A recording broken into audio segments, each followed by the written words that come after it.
Draping Divas. Now you've mastered the basics and your confidence is soaring. And guess what? You're ready to take your draping skills to the next level. How about now we talk about elevating your craft and creating backdrops that leave your clients speechless.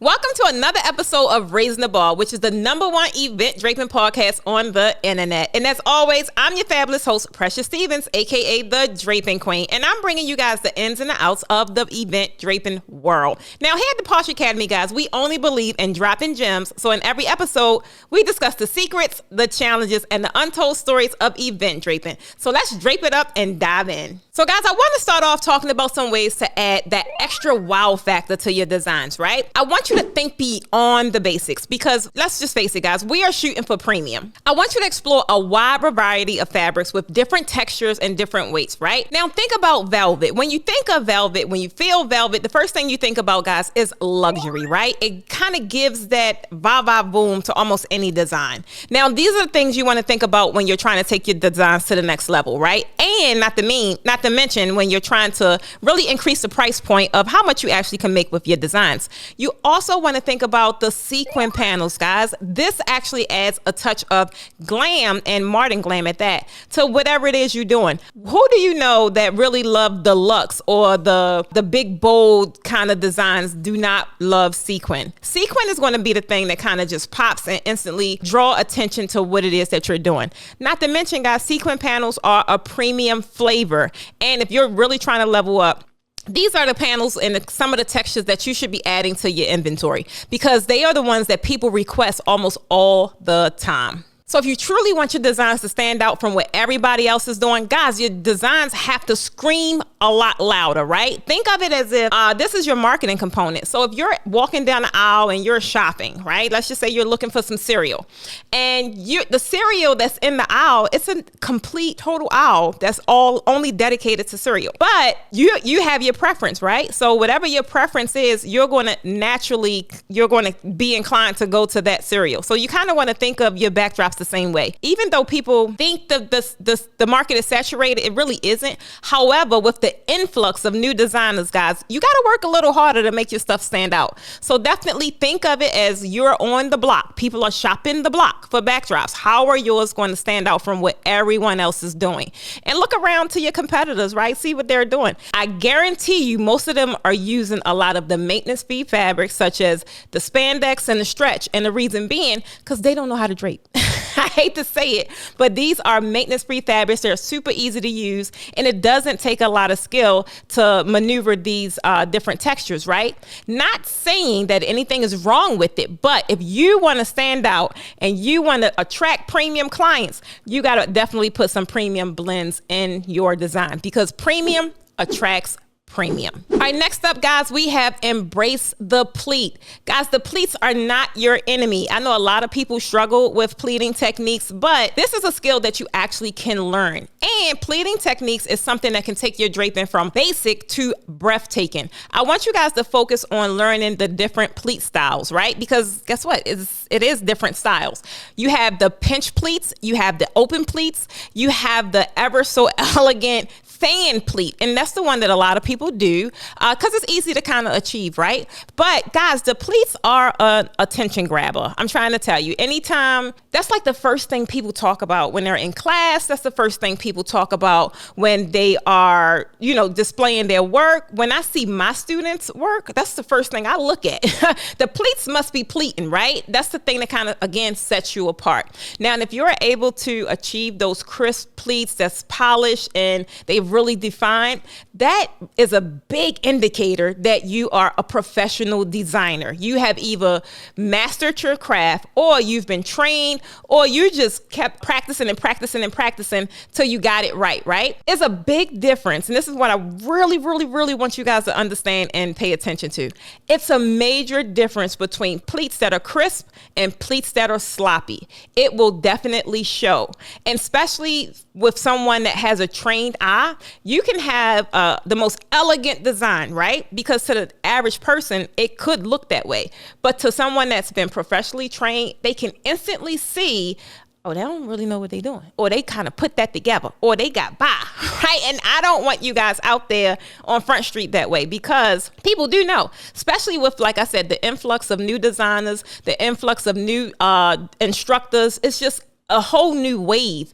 And I don't want you to think that, like I said, it's saturated, because it's not, but we have this submerging thing it's like a movement, right? So you guys got to get on. I'm trying to tell you, this is the time to really tap into the draping industry. Number 3, guys, we're going to talk about lighting up your life. And when I talk about your life, I'm talking about your backdrop, because lighting is your secret weapon. Strategically placing lights on your design can really highlight a lot of the features that you want people to focus in on, right? It can really showcase different fabric textures and really show the different, the beauty behind the entire texture. We here at the Posh Academy use a lot of crushed fabric. And the reason being is because it creates that, it just gives that premium flair to almost any design.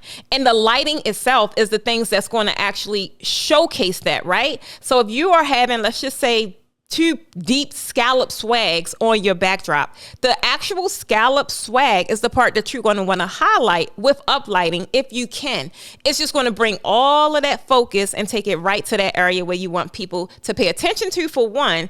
And then you also want to showcase your craft, because realistically, that is the focal point of the backdrop. You may have some crystal curtains, right? Whatever the embellishment is that you kind of want to showcase, that is exactly where your uplighting will be. Sometimes people just use uplights to change the color of the design, which works perfectly, especially if you're a newbie, guys. If you're a newbie, you're just getting in, you probably only have white fabric, you probably only have ivory. Nothing's wrong with that. Invest you in some lights, because you can instantly turn the white fabric to blue. You can instantly turn it to red. You can instantly use things like that until you're able later to really kind of like grow your inventory. But trust me, it definitely works. And that takes us to number 4, guys. And that is where we're talking about 3-dimensional draping, because there is such a thing, in case you didn't know. Draping isn't just about flat surfaces, guys. And even though I'm quite sure you probably see it a lot, that can actually kill the design, right? You could take the same exact design and one, create depth, and the other one have it flat. Which one do you think is going to stand out? We're talking about same design, same color, same swag pattern, same everything. However, the depth itself is the thing that's going to make it really set it apart from the other design. You want to really explore ways to create 3D elements with fabric. It's definitely one of those hidden gems that make your backdrop just look like it go from, oh, that's cute, to whoa. And I don't know about you guys, but when someone look at my work, I want the whoa, what is that, right? And you can easily achieve that with 3D draping. It's so much more interesting a flat design. Now, I'm not saying flat designs don't do it, because again, to some degree, that may be all that you know. But definitely, I want you guys to kind of take these things into consideration, because you definitely want your designs to stand out from what everyone else is doing, especially with the influx of new designers, because everyone is pretty much copycatting, off of what they, from what they see. Unless you're ready to take your designs to the next level with maybe a masterclass or some kind of investment like that, then you'll kind of fall under that same conundrum. So the main thing is look at these different elements, practice, right? If you don't know exactly how to do it, practice. Create depth with your backdrops by just doing multiple levels, right? Do instead of a double layer where you're doing an up and over routine, do something like the hangers, where the hangers will set your design out 3 inches, or it'll set it out 6 inches, or it'll set it out 9 inches. These are things that really kind of, just make it look, I don't know, like out of this world, because a lot of people isn't doing it, right? Now, with a dash of creativity, guys, these tips can really take your draping to the next level. So I definitely want you to put them in your toolkit. Even if it's something you feel like you can't really finagle it right now, keep it in your toolkit, because when the time comes, it's going to be like a light bulb or an aha moment. You'll be like, that's what Precious said in that video. And then you'll be able to create it, and you'll see the difference that it will make. You'll be transforming a basic backdrop into something breathtaking, right? And it'll happen just like that. I want you to remember to just push boundaries. You're in a creative world, a dynamic world, and it's really no wrong way to do it.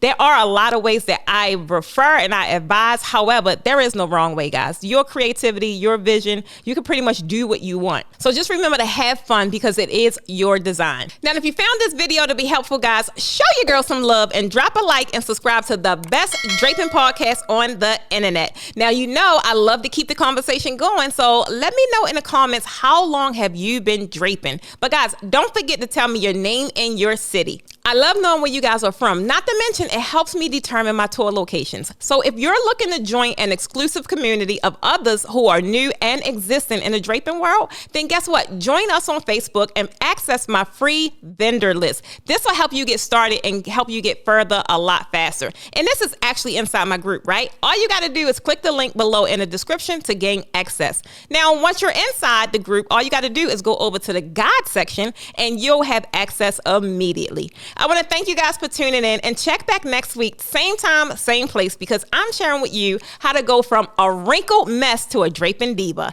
And if you struggle with fabric, this one specifically is for you. As always, guys, keep raising that bar. I'm Precious Stevens of the Posh Academy, signing off.